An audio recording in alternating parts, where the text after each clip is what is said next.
Tapi pembahasan kita, mengapa Yahshua harus mati? Kalau dia nggak mati, kita nggak selamat. Haleluya. Tapi oleh darahnya yang tertumpah di Kalvari, bahkan yang pertama kena percikan darahnya itu siapa? Kepala tentara itu, yang menyaksikan dia terselip itu. Ketika dia kena percikan darahnya, ditombaknya, kena itu, langsung apa yang terjadi? Tiba-tiba jiwanya menjadi sadar. Oh, langsung menyembah. Tuhan, Engkau adalah anak Elohim. Langsung bertobat. Ampuni aku Tuhan. Wih. Merinding saya. Benar loh. Hanya kena percikan darahnya, langsung sadar dia. Ampuni aku Tuhan, Engkau sungguh adalah anak Elohim. Yang menikam dia itu yang kena percikan darahnya pertama. Dahsyat enggak? Nah sekarang kita bagaimana mengalami kuasa darah itu? Dengan beriman di dalam darah itu. Sekarang kita dengan iman. Amin. Roma 3, 24, 25 coba baca. Dengan iman kepada darah Yahshua itulah kita diselamatkan, kita dibenarkan. Dengan mengimani darah Yahshua yang dicurahkan itu. Darah Elohim sendiri. Tapi kalau dia tetap Elohim, dia nggak berdarah tentunya. Itu sebabnya dia harus menjadi manusia supaya punya darah. Karena dosa manusia harus ditebus dengan darah manusia. Itu sebabnya dia menjadi manusia. Kalau dia tetap Tuhan, ya dia nggak Tuhan, nggak roh, nggak ada darah. Maka dia harus menjadi manusia supaya ada tubuh, dalam tubuh ada darah. Dengan darahnya itulah kita diampuni. Coba silakan baca. Roma 3 ayat 24 sampai 25. Dan oleh kasih karunia telah dibenarkan dengan cuma-cuma karena penebusan dalam Hamasya Yahshua. Hamasya Yahshua telah ditentukan Elohim menjadi jalan pendamaian karena iman dalam darahnya. Hal ini dibuatnya untuk menunjukkan keadilannya karena ia telah membiarkan dosa-dosa yang telah terjadi dahulu pada masa kesabarannya. Jadi untuk mengakses keselamatan, mengakses pengampunan, mengakses penebusan itu, kita menaruh iman di dalam darah Yahshua itu. Darah Elohim sendiri menebus kita. Tadi sudah banyak kali, akulah Yahweh penebusmu, juru selamatmu, tidak ada yang lain. Jadi Yahweh Elohim itulah menjadi manusia supaya dia punya darah. Dengan darahnya itulah dia menebus kita sesuai dengan hukum Taurat. Jadi tidak ada yang berlawanan dengan hukum Taurat. Sebab segala sesuatu di dalam hukum Taurat disucikan dengan darah. Ada orang berdosa, harus ada darah gantinya, substitusi, bawa lembu. Imam mendoakan lembu itu, mendoakan yang berdosa itu. Tuhan, ampunilah si linggom ini udah bersalah, biarlah dosanya ditimpakan kepada lembu ini. Kan gitu. Bla bla bla bla. Amin. Dalam nama Yahshua, sok darahnya ditampung. Nanti darahnya itu, nah dagingnya ada yang dibakar, dibakar. Darahnya dipercikkanlah kepada orang berdosa itu. Yahweh mengampuni engkau. Yahweh mendamaikan engkau. Yahweh menyelamatkan engkau. Yahweh membenarkan engkau. Maka setelah siap dipersembahkan, pulanglah orang berdosa tadi. Haleluya, aku sudah dibenarkan Elohim. Aku sudah diampuni. Sudah ada darah yang menutupi saya. Itu dalam hukum Taurat. Tetapi setiap tahun harus dibuat lagi. Karena itu hanya bayangan. Ya kan? Yang sejatinya adalah darah Yahshua. Kalau darah hewan sifatnya dia terbatas. 1 tahun udah expired. Maka tiap tahun harus persembahkan, harus bawa korban lagi. Tiap tahun harus bawa korban. Kalau orang miskin ke mana? Nah, orang miskin ada solusi. Tekukur atau merpati. Merpati, kalau lembu kan sekarang kan 20 juta kalau zaman sekarang ini. Merpati di kampung kami tekukur masih bisa dapat 50.000 lah katakan, ya kan? Tapi tiap tahun harus bawalah. Aku berdosa Tuhan. Ini darah tekukur inilah pengganti menutupi dosaku. Tetapi setelah Yahshua datang, inilah yang dikatakan, oh sebenarnya ini topik lain hukum Taurat ini nanti. Tapi saya singgung gak apa-apa. Nah inilah hukum Taurat ini yang berlaku sampai Yohanes Pembaptis dan para nabi itu persembahan korban ini. Kalau Taurat moral 10 hukum Elohim mana bisa batal? Wow, lebih mudah langit dan bumi berlalu daripada satu iota dari perintah Elohim berlalu. Tetapi untuk pengampunan dosa mempersembahkan darah hewan ini sampai di zaman Yohanes saja Yahshua udah datang. Darahku akan dicurahkan menggantikan semua. Maka semenjak Yahshua mati tersalib mencurahkan darahnya sampai sekarang, sampai selama-lamanya, kuasa darahnya bekerja sampai hari ini. Kuasanya unlimited, tanpa batas waktu, berlaku selama-lamanya, forever and never. Haleluya. Maka siapapun yang menaruh iman kepada darah Yahshua diampuni, diselamatkan. Are you understand? Yes. Tepuk tangan buat Bapak Yahweh. Haleluya. Haleluya. Haleluya. Haleluya. Yes. Ayat terakhir dalam poin aku dan Bapak adalah 1 Yohanes 16 ayat 28. Yohanes 16 ayat 28. Aku datang dari Bapa dan aku datang ke dalam dunia. Aku meninggalkan dunia pula dan pergi kepada Bapa. Dan pergi kepada Bapa. Haleluya. Aku datang dari Bapa, datang ke dunia. Ketika dia terangkat dari dunia, dia kembali ke Bapaknya lagi. Haleluya.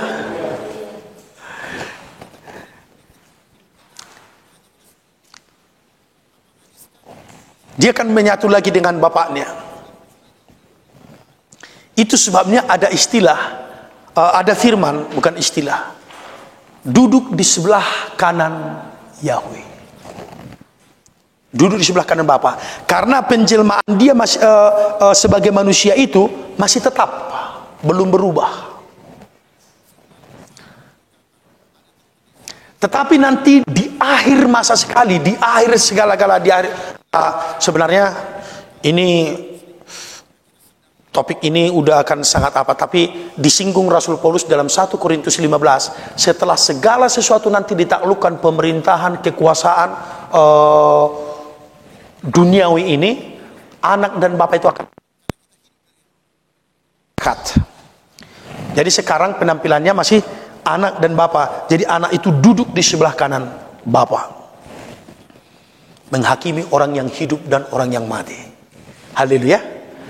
Nah, dari sana dia juga melihat kita, raja kita itu. Ya, dia memperhatikan seluruh bumi. Ini dunia ini tembus pandang sama dia. Betul nggak? Wow. Seluruh dunia ini bukan hanya kita. Ada kawan kita misalnya di Jawa Timur, di Batu Malang, di Amerika, di Inggris, di Afrika, di mana? Tuhan perhatikan semua. Anak-anakku katanya. Dia maha kuasa. Jadi ingat, dia datang dan keluar dari Bapa, dia datang di dalam nama Bapaknya, dan namanya sama dengan nama Bapaknya. Haleluya. Beberapa suku di dunia ini selalu mewariskan marga. Orang Yahudi juga. Jadi suku Yehuda, maka keturunannya itu marga Yehuda. Orang Batak terkenal dengan marganya. Saya Sihombing karena bapakku Sihombing. Kalau bapakku bukan Sihombing, aku bukan Sihombing. Betul enggak? Bapaknya Yahweh. Dia apa? Ya Yahweh juga. Haleluya.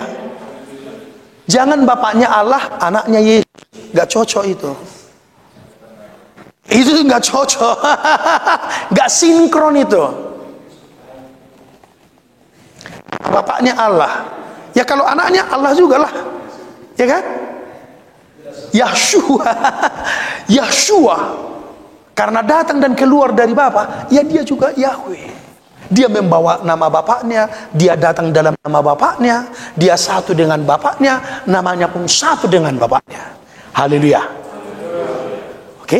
Ayat-ayat nats kitab suci menjadi saksi kita, menjadi bukti bagi kita. Oke? Selesai di poin ini, bersihkan dulu. Oke. Poin yang terakhir dalam seri nama Elohim, dalam seri nama kudus Elohim. Sekarang kita akan masuk di poin meterai nama Yahweh, meterai nama kudus Elohim. Mengapa perlu kali nama itu?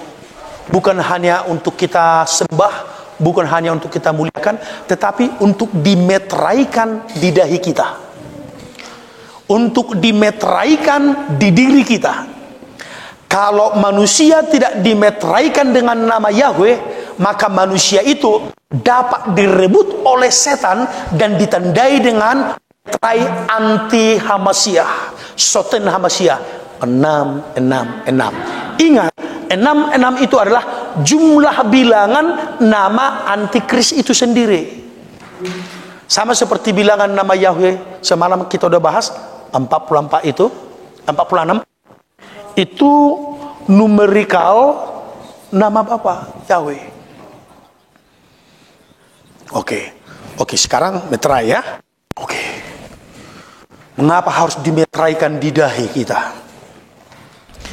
Yang mengerjakannya itu Tuhan, bukan, nggak boleh manusia. Jadi nggak boleh distempel ini atau dikasih tato, bukan. Kalau ditato itu kan hanya di kulit. Ini dimasukkan ke dalam roh kita, ke dalam jiwa kita. Roh Kudus yang mengerjakan. Kita mulai dulu dari Wahyu pasal yang ke-14 ayat 1.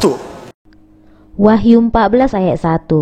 Dan aku melihat sesungguhnya anak domba berdiri di bukit Sion dan bersama-sama dengan dia 144.000 orang, dan di dahi mereka tertulis namanya dan nama bapaknya. Di dahi mereka tertulis namanya dan nama bapaknya. Wow. Di dahi 144.000 orang itu tertulis namanya dan nama bapaknya. Itu adalah satu nama. Iya.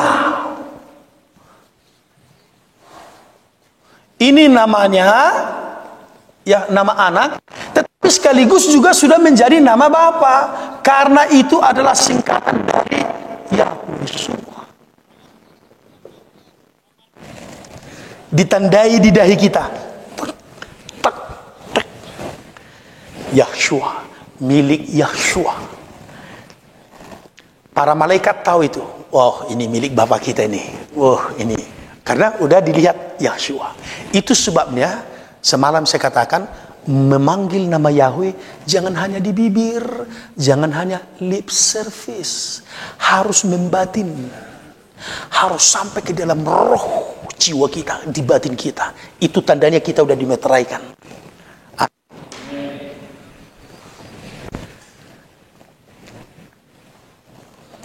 Ini sudah dinubuatkan sejak perjanjian lama, bahwa di dahi itu harus dimeteraikan nama Yahweh.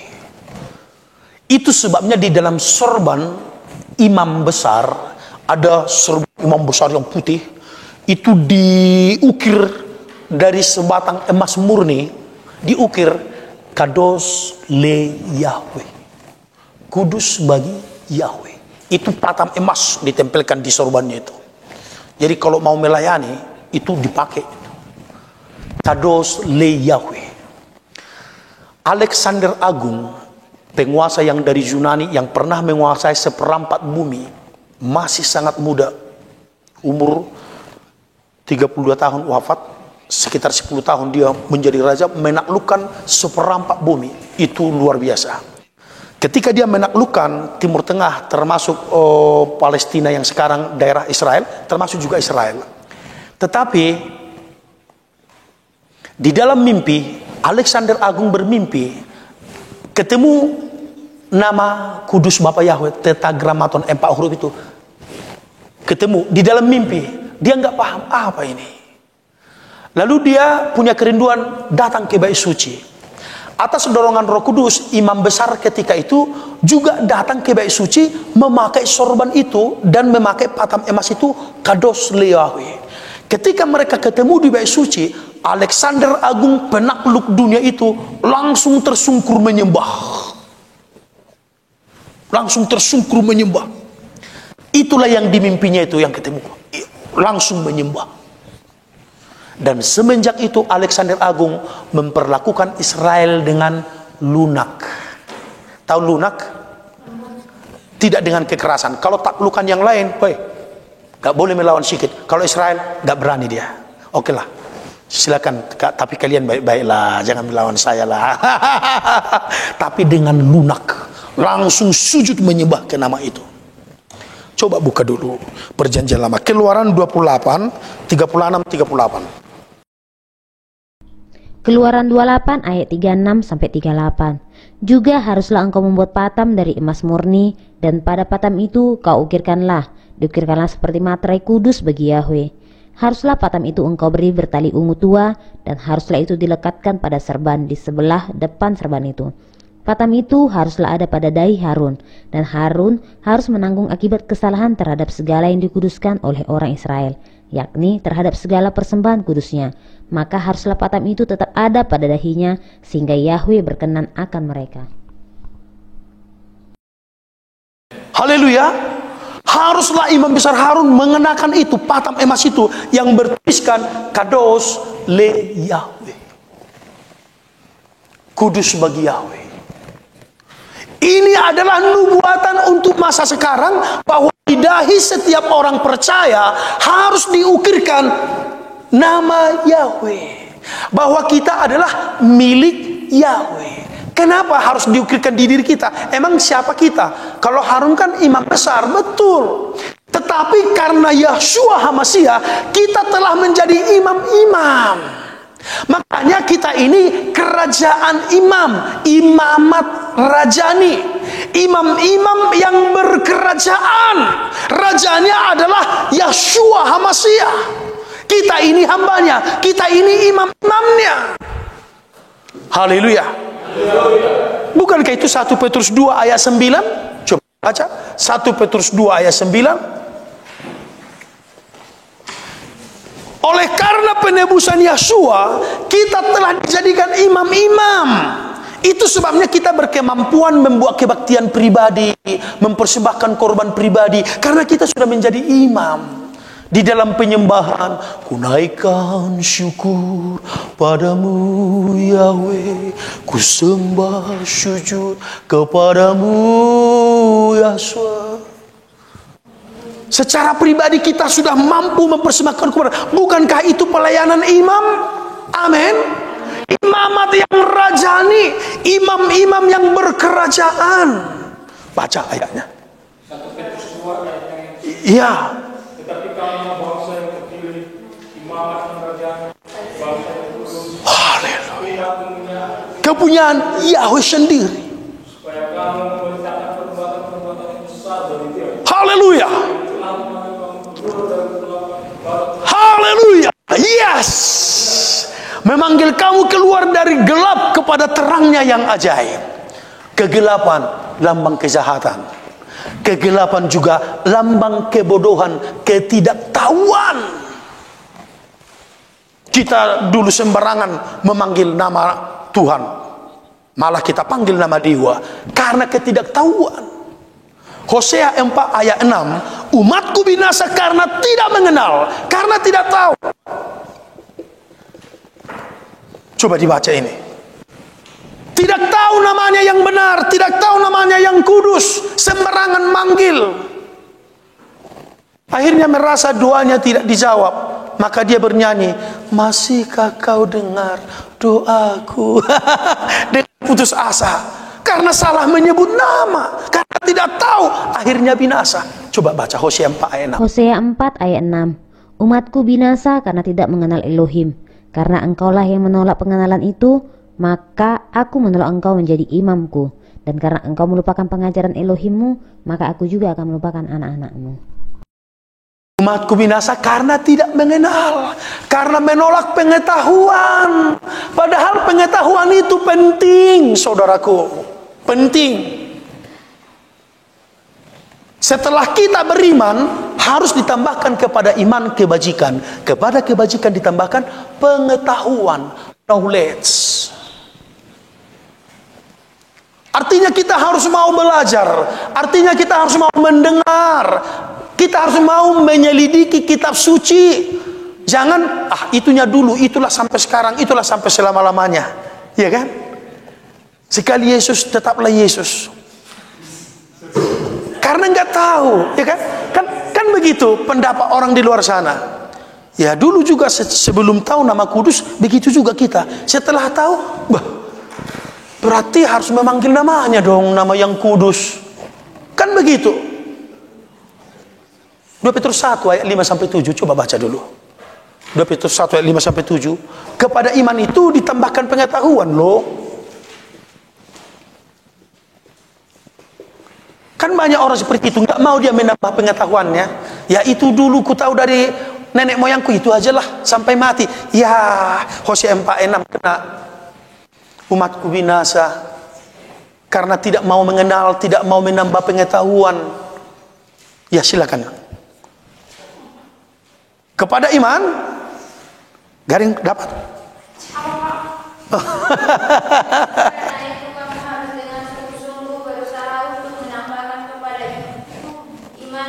Kebajikan dan kepada pengetahuan. Sebentar dulu, sebentar. Justru karena itu harus kamu lebih sungguh-sungguh lagi menambahkan kepada imanmu. Oke lah, bagus sudah beriman kepada Tuhan. Haleluya, haleluya. Awalnya dulu kita beriman kepada Yesus dulu ya, nggak apa-apa. Itu awalnya kan. Lalu gak cukup hanya beriman. Yang penting beriman, terus beriman. Harus tambahkan kebajikan. Apa kebajikan itu? Amal. Perbuatan baik, menolong orang, bersedekah, mulai memberi persepuluhan, mulai memperhatikan orang miskin, yatim piatu, kalau ada berkat dikasih sama janda-janda, mulai membantu orang yang lemah. Itu kebajikan. Kemudian ditambahkan lagi kepada kebajikan pengetahuan, knowledge. Kita harus mulai mengetahui, kehendak Bapa Yahweh itu apa. Mulailah kita cari ya kan. Pengetahuan kita bertambah. Mulailah praktekkan. Tuhan suruh kita memanggil nama kudusnya supaya kita dimeteraikan di dalam namanya. Kepada pengetahuan ditambahkan lagi penguasaan diri. Begitu kan Bro? Kenapa harus penguasaan diri? Setelah kita tahu banyak, jangan kita rasa sombong. Langsung kita menghakimi semua orang. Kalian ke neraka. Kalian karena nggak tahu kalian kena. Jangan begitu. Harus menguasai diri kawan. Harus rendah hati. Ya kita doakan yang tidak tahu, beritahu yang tidak tahu, bukan dihakimin. Sesat kau pasti ke neraka kau. Belum tentu dia ke neraka. Entah besok dia bertobat, mana tahu kita. Betul nggak? Ada orang pas mau mati bertobat, ada juga kayak di sebelah kanan Tuhan Yesus. Jadi jangan vonis orang pasti kau ke neraka, belum tentu. Selama dia masih hidup, masih ada kesempatan bertobat. Selama dia masih bernafas, masih ada kesempatan berubah. Betul? Makanya walaupun banyak pengetahuan, jangan suka vonis orang. Jangan suka menghakimi. Makanya ditambahkan penguasaan diri. Kepada penguasaan diri ditambahkan apa Bro? Ketekunan. Terus bertekun menggali ilmu, terus bertekun mencari, menambah pengetahuan sampai kita menjadi sempurna. Tahu kehendak Bapa bagi kita. Matius 5:48, hendaklah kamu sempurna sama seperti Bapamu adalah sempurna. Sampai kita menjadi sempurna. Makanya bertekun terus, rajin terus, belajar terus. Jangan rasa, udah cukuplah dulu, udah terlalu pintar aku. Harus sambil dijalankan. Kepada ketekunan ditambahkan kesalehan, saleh. Seperti rasul-rasul itu saleh. Seperti Yahshua, maha kuasa, tapi saleh. Rendah hati, penuh belas kasihan. Dia nggak pamer kuasanya. Siapa seperti aku? Nggak ada kayak gitu Tuhan. Dia saleh, rendah hati. Haleluya. Dia nggak pamer kuasa. Nggak ada gitu saudara. Dia rendah hati banget. Saleh. Kepada kesalehan ditambahkan apa? Kasih kepada saudara seiman. Kasihilah semua orang, berbuat baik kepada semua orang, tetapi terutama saudara seiman. Boleh mengasihi semua orang bagus, tapi utamakan dulu saudaramu seiman, bantulah dulu dia. Udah saudara seiman pun ya kan, siapa lagi saudara kita kalau bukan yang seiman. Yang terakhir, kasih kepada semua orang. Jadi berkembang, dia berkembang menjadi sempurna. Itu. Jadi imamat yang berkerajaan. Imamat yang berkerajaan, di dahinya dimeteraikan nama Yahweh. Haleluya. Kita lihat Wahyu 22 ayat 4. Jadi semua yang di sorga itu, semua yang sudah masuk ke sorga itu, semua itu di dahinya sudah bertuliskan nama Yahweh. Kalau masih ada yang belum bertuliskan, gak mungkin dia masuk sorga. Ya. Wahyu 22 ayat 4, silakan. Dan mereka akan melihat wajahnya, dan namanya akan tertulis di dahi mereka. Namanya akan tertulis di dahi mereka. Ketika nanti kita masuk surga hasamai, kita akan memandang wajah Tuhan, wajah Yeshua Mashiach. Wow, betapa indahnya. Tetapi di dahi kita sudah tertulis nama Yeshua HaMashiach, Yahweh. Haleluya. Itu makanya, jadi sebelum hukuman-hukuman akan menimpa bumi ini, hukuman-hukuman yang dahsyat, akan lebih dahsyat daripada yang sudah pernah terjadi. Itu harus dimeteraikan dulu hamba-hamba Tuhan. Makanya malaikat itu berkata, jangan dulu tumpahkan cawanmu, jangan dulu, tahan dulu, tahan. Kenapa? Jangan dulu rusakkan bumi, laut dan pohon-pohon, sebelum kami memeteraikan hamba-hamba Elohim kami di dahinya. Mari kita lihat Wahyu pasal yang ke-7 ayat 2 dan 3. Jadi ada malaikat itu udah mau mencurahkan penghukuman ke bumi, karena bumi banyak kejahatan, penuh kejahatan. Tapi malaikat yang lain berkata, tahan dulu, tahan. Kami mau meteraikan dulu hamba-hamba Elohim kami di dahinya. Kami mau tandai dulu, kasih nama Yeshua, supaya jangan kena hukuman. Jadi itu, silakan baca. Wahyu 7 ayat 2 sampai 3. Dan aku melihat seorang malaikat lain muncul dari tempat matahari terbit. Ia membawa materai Elohim yang hidup, dan ia berseru dengan suara nyaring kepada keempat malaikat yang ditugaskan untuk merusakkan bumi dan laut. Katanya, janganlah merusakkan bumi atau laut atau pohon-pohon sebelum kami memateraikan hamba-hamba Elohim kami pada dahi mereka.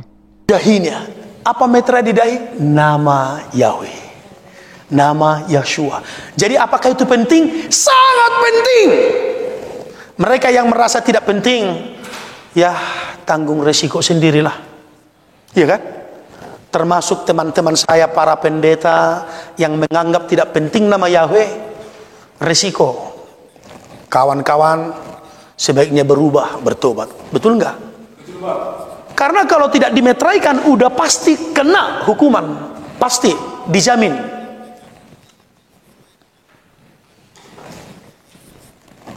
Di dalam Yehezkiel 9 kita baca ayat 4 sampai 6. Itu sudah pernah terjadi di Yerusalem. Yehezkiel 9 ayat 4 sampai 6. Yehezkiel 9 ayat 4 sampai 6. Firman Yahweh kepadanya, berjalanlah dari tengah-tengah kota, yaitu Yerusalem, dan tulislah huruf T pada dahi orang-orang yang berkeluh kesah karena segala perbuatan-perbuatan keji yang dilakukan di sana. Dan kepada yang lain-lain, aku mendengar dia berfirman, ikutilah dia dari belakang melalui kota itu, dan pukullah sampai mati. Janganlah merasa sayang, dan jangan kenal belas kasihan. Orang-orang tua, teruna-teruna, dan dara-dara, anak-anak kecil dan perempuan-perempuan, bunuh dan musnahkan. Tetapi semua orang yang ditandai dengan huruf T itu, jangan singgung, dan mulailah dari tempat kudusku. Lalu mereka mulai dengan tua-tua yang berada di hadapan bait suci. Tuliskanlah huruf T pada dahi semua orang yang berkeluh kesah karena dosa. Jadi ketika kita masih melihat orang masih makan darah, aduh Tuhan, berkeluh kesah. Ketika kita masih melihat orang terus menyembah dewa-dewa asing, masih menyembah Allah, tidak mau bertobat, aduh Tuhan, ampunilah mereka. Di dahi semua orang yang berkeluh kesah ini, tuliskan huruf T. Itu meterai huruf T. Tapi huruf T ini, ingat, bukan huruf T Latin. Itu huruf T Ibrani. Di dalam huruf-huruf Ibrani ada 3 huruf yang diawali dengan huruf T. Huruf Tet, huruf Sadek, dan huruf Tau. Mana yang paling pas di sini?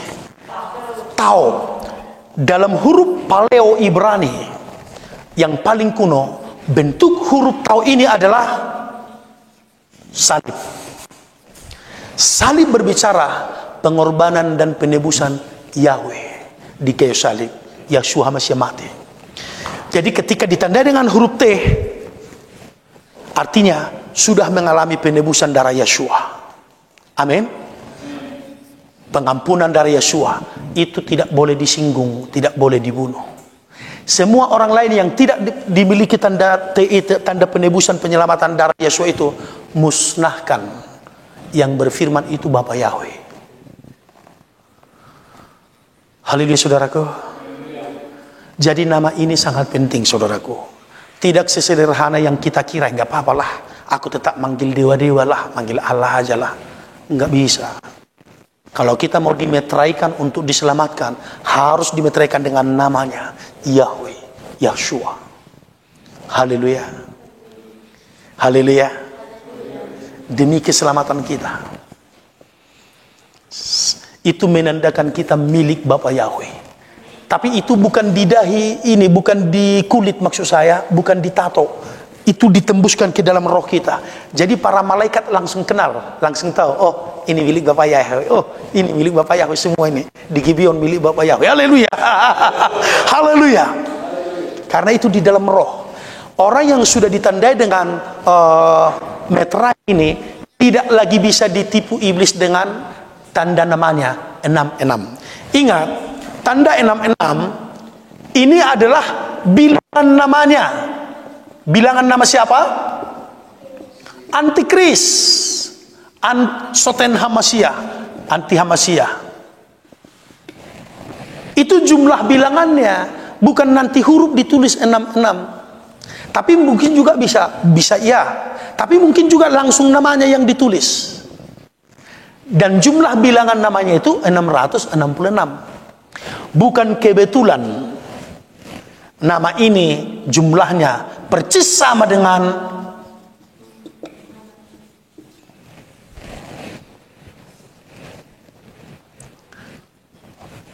saya hanya menyinggung sedikit saja.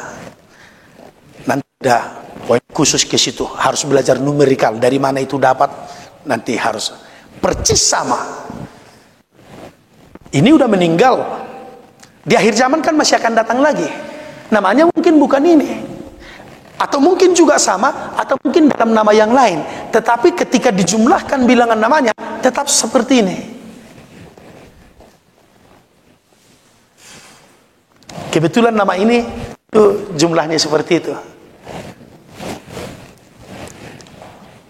Oke lah, nggak usah diekspos itu. Haleluya. Benaran.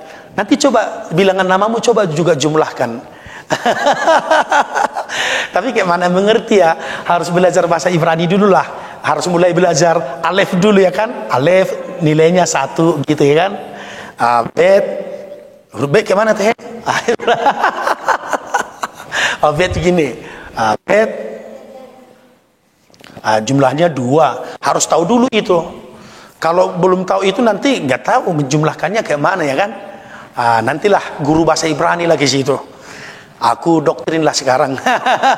Saya hanya menyinggung sedikit saja. Jadi itu jumlah bilangan namanya.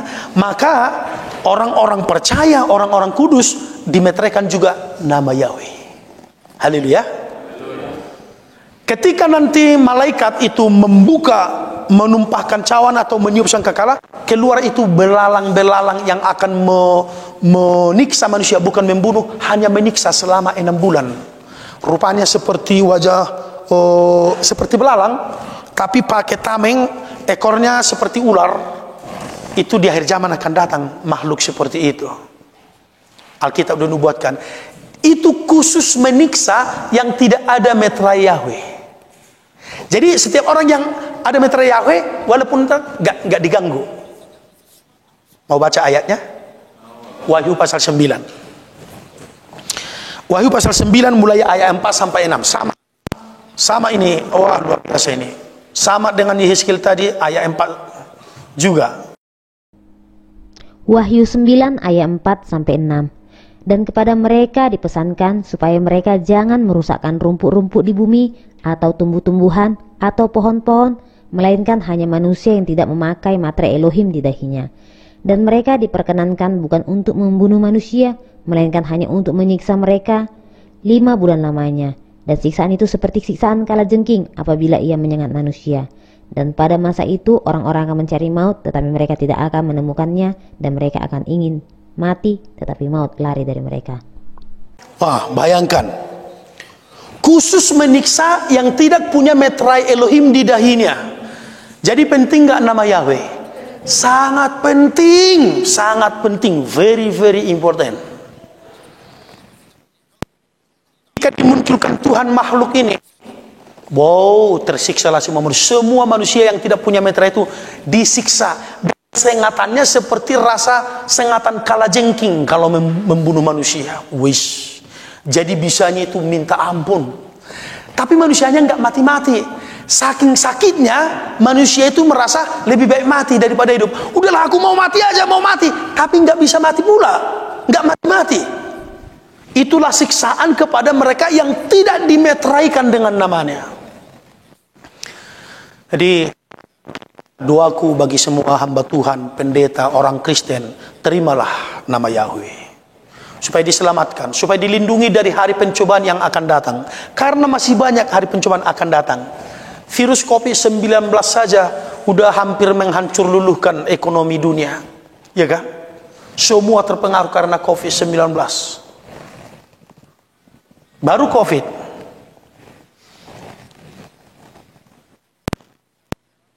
Namanya wabah.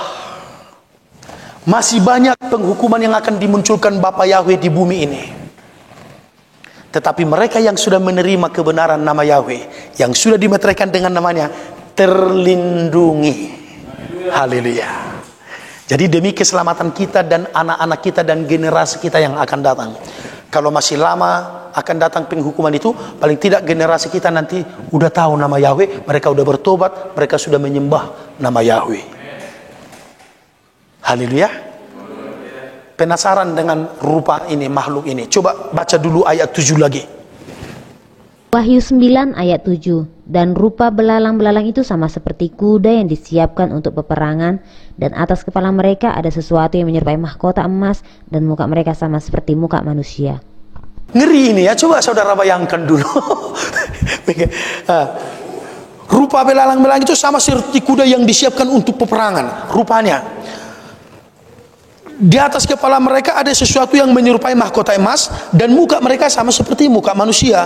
Rambut mereka seperti rambut perempuan, gigi mereka seperti gigi singa. Coba bayangkan, gambarkan dulu. Seram banget itu. Seperti kuda, tapi dia belalang. Mukanya wajah manusia, ada mahkota emas, tapi rambutnya kayak rambut perempuan, panjang. Giginya kayak gigi singa. Serem. Makhluk ini akan muncul di akhir zaman, tapi Tuhan yang tahu waktunya kapan. Pasti. Kerja mereka apa? Menyiksa orang yang tidak punya meterai Yahweh. Lanjutkan lagi. Wahyu 9 ayat 8-9. Dan rambut mereka sama seperti rambut perempuan, dan gigi mereka sama seperti gigi singa, dan dada mereka sama seperti baju jirah. Di dadanya itu seperti baju jirah. Tahu orang pakai baju jirah berperang, itu kan dari besi, dari baja. Kalau kena tombak nggak tembus karena ada baju jirah. Mereka juga seperti itu. Jadi mungkin nanti orang kan akan dilawan dengan pedang, nggak diterge orang pakai baju jirah dia. Mau dibunuh pakai pedang, ditembak, nggak diterge, pakai baju jirah. Dan punya sayap pula. Suara sayapnya seperti punya bunyi sayap kereta yang ditarik ke dalam peperangan. Tontonlah film-film kalau kereta perang itu kan. Sayap mereka begitu. Di akhir zaman itu pasti muncul, tinggal tunggu waktu kapan. Pasti muncul. Tuhan itu adil, benar, dia setia kepada firman-Nya. Apa yang sudah difirmankan akan terjadi, nggak bisa enggak. Bahkan manusia pun jarang manusia membayar makhluk seperti ini. Makhluk apa ini? Seperti kuda pula rupanya. Berarti besar makhluknya ini ya. Jumlahnya bukan 1, bukan 2000, seperti asap yang keluar dari tanur peleburan besi, menghitam dantil langit ini. Karena mereka penuh, karena bersayap terbang, kemana-mana bisa bebas pergi, hanya menyengat. Di ekornya itu ada sengat kayak ular. Coba lanjutin. Dan ekor mereka sama seperti kalajengking dan ada sengatnya, dan di dalam ekor mereka itu terdapat kuasa mereka untuk menyakiti manusia 5 bulan namanya. 5 bulan namanya. Jadi punya ekor, tapi bukan ekor kuda, kayak ekor kalajengking. Tahu ekor kalajengking kan? Nyiu, ya ditusukin gitu. Membayangkan makhluk ini aja udah takut. Tapi kalau sudah punya mitra Yahweh, gak perlu takut, gak diganggu. Gak diganggu. Sama dengan yang di Hezkiel, setiap orang yang sudah dimeteraikan itu jangan singgung, apalagi dibunuh. Gak bisa, disinggung aja gak boleh. Dan luar biasanya mereka tahu, mereka lihat, udah punya meterai belum? Mereka tahu mereka loh, kenal mereka. Oh ini jangan diganggu, lewati aja, terbang dia. Ini jangan diganggu. Semua yang udah bermeterai ini lari pergi ke kampung lain lagi. Oh ini gak ada bermeterai, disengatin semua. Wah. Orang kan pasti ketakutan, pasti melawan, dipukul lah, nggak diterge, pakai baju zirah. Giginya kayak gigi singa, dari depan menggigit, belakang menyengat. Wow, makhluk apa itu? Giginya kan kayak gigi singa. Sayapnya nyok nyok. Mau lari kemana? Ayo. Ekornya kan bisa kemana-mana, nyok gitu. Bisa ke bawah juga, nyok. Gak bisa lari toh. Jadi saudaraku, demi kasih kepada sesama manusia juga, beritakanlah nama itu. Amin. Beritakan nama ini. Itu penting sekali. Demi menyelamatkan keluarga kita, kasih tahu. Jangan anggap sepele dengan nama kudus itu. Itu sangat penting untuk keselamatan kita. Amin. Coba lanjutin lagi biar kita tahu dulu rupa mereka ini.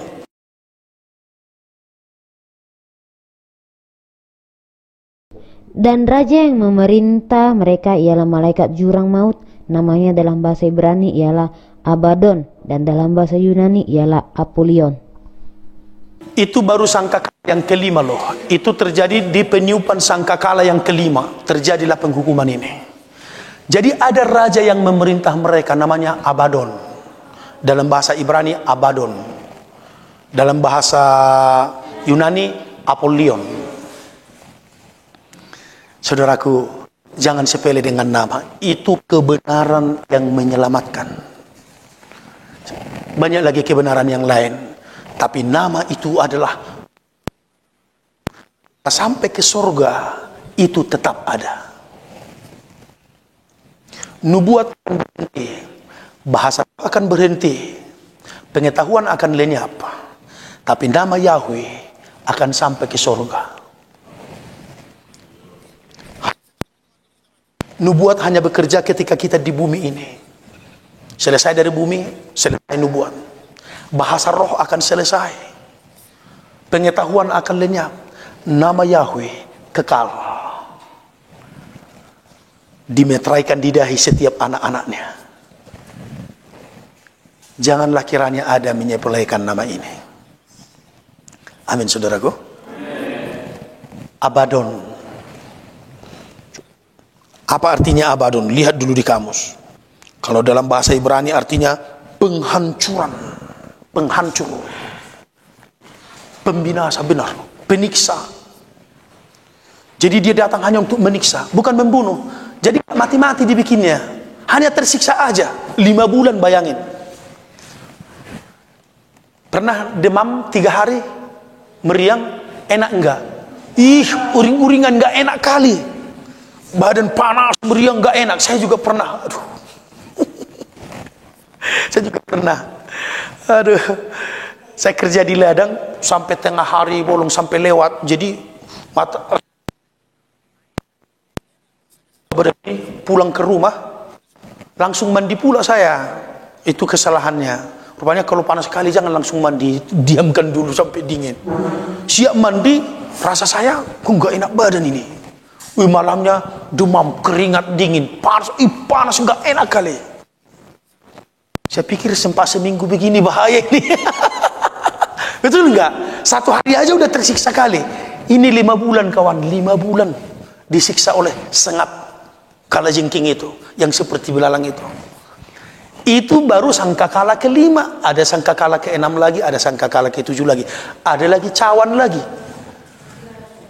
sampai 7 lagi. Oke, jadi memang takut, tapi itu normal, wajarlah kita takut. Tapi dekat kepada Bapa Yahweh, meteraikan aku dengan namamu Tuhan, keluargaku, orang-orang yang kukasihi. Yerusalem dulu kan kita selamatkan, tetapi kamu akan menerima kuasa kalau Roh Kudus turun ke atas kamu, dan kamu akan menjadi saksiku di Yerusalem dan seluruh Judea dan seluruh Samaria dan sampai ke ujung bumi. Yerusalem kita dulu. Ceritakan sama keluarga, amang boru, nan tulang, inang tua, inang muda, semua, paman, bibi. Jangan anggap sepele nama ini paman. Wah, aku pendetanya, aku udah tahu aku semua itu. Walaupun pendeta harus bertobat juga, karena aku belum pendeta bertobat juga aku. Dulu saya nggak tahu mulanya, tapi setelah tahu, oh iya, harus bertobat lagi. Pertobatan itu progresif, berkesinambungan dia, berkelanjutan. Gak cukup sekali bertobat, amin. Nanti di perjalanan tobat, betul nggak? Tapi pertobatan awalnya dari tidak percaya kepada Elohim jadi percaya, itu pertobatan dasar. Pertobatan di sepanjang hidup kita. Rupanya aku ngomongku kasar ya. Bertobat. Kan begitu kan? Temperamenku galak ya. Bertobat, bertobat lagi. Kan gitu kan? Itu pertobatan sepanjang perjalanan. Haleluya. Nanti Roh Kudus akan mengingatkan kita, mengajari kita. Oke, jadi saudara udah lihat betapa penting nama Elohim kita itu? Udah? Biarlah kita semua dimeteraikan ya. Oke. Kita sudah selesai dalam seri nama kudus. Kalau ada pertanyaan, silakan, masih ada 2 menit lagi waktu kita. Ada yang pertanyaan yang terkait dengan nama Tuhan ini?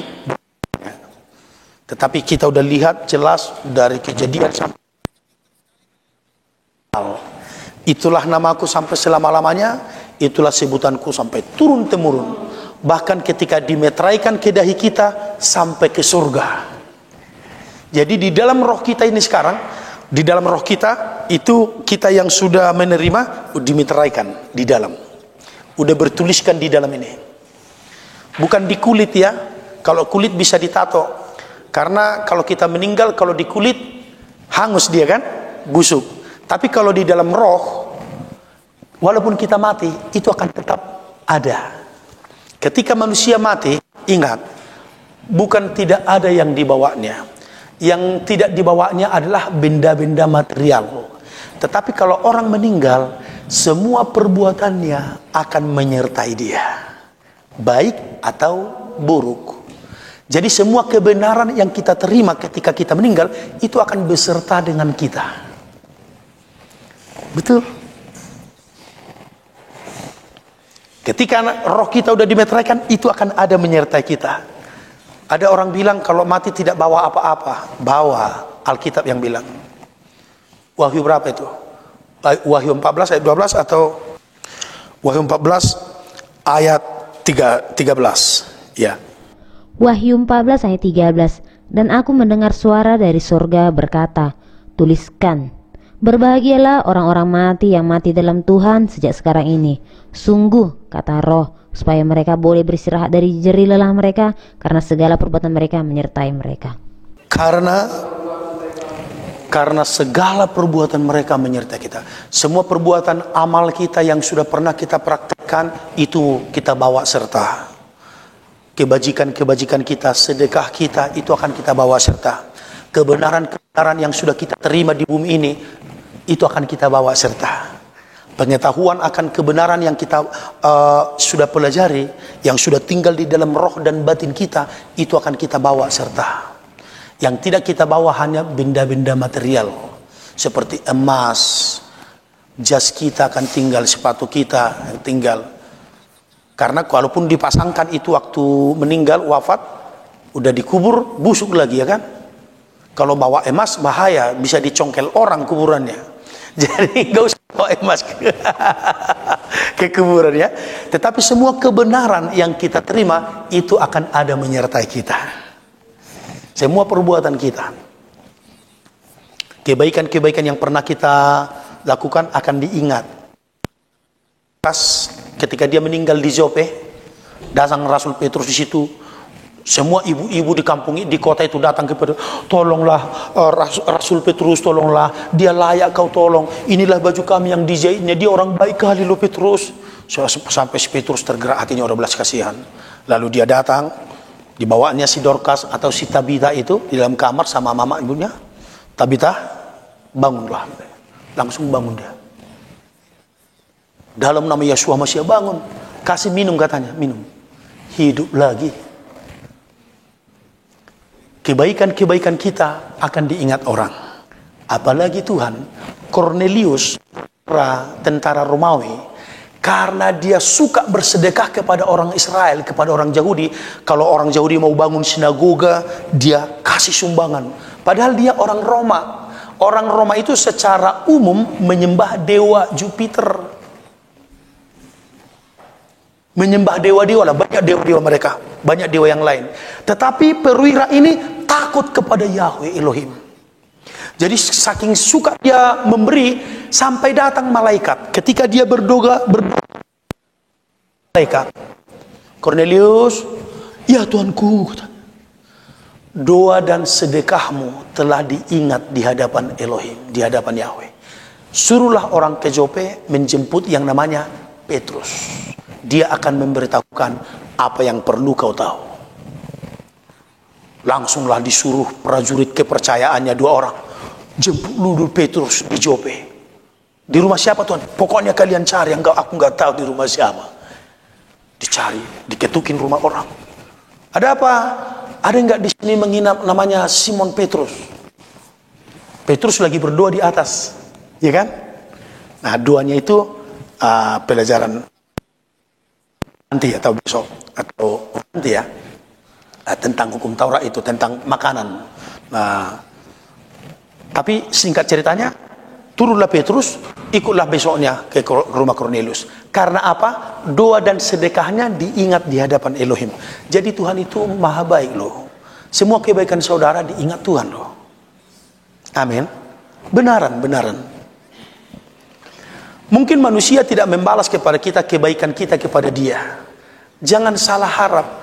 Kalau kamu menolong orang, jangan harapkan dia yang memberi lagi kepada kamu. Upah kita dari Bapa Yahweh. Ketika kita berbuat baik, yang membalas ke kita adalah Bapa Yahweh. Kita tolong orang miskin. Orang dia miskin, kemana dia mau membalasnya kepada kita? Iya kan? Kita tolong orang susah. Jangan harap orang susah itu kembali menolong kamu. Harapkan Bapa Yahweh menolong kita. Haleluya. Itulah dulu seri nama kudus hari ini. Jadi biarlah kita semua dimeteraikan dengan nama Bapa Yahweh. Bapa Yahweh memberkati kita. Kita tutup dengan doa. Kami bersyukur Bapa Yahweh buat meterai kudus-Mu. Biarlah roh jiwa kami, setiap kami di tempat ini, di ruangan ini, dimeteraikan dengan nama Yahweh Yeshua HaMashiach, sebagai tanda bahwa kami adalah milik Elohim, pencipta langit dan bumi dan segala isinya.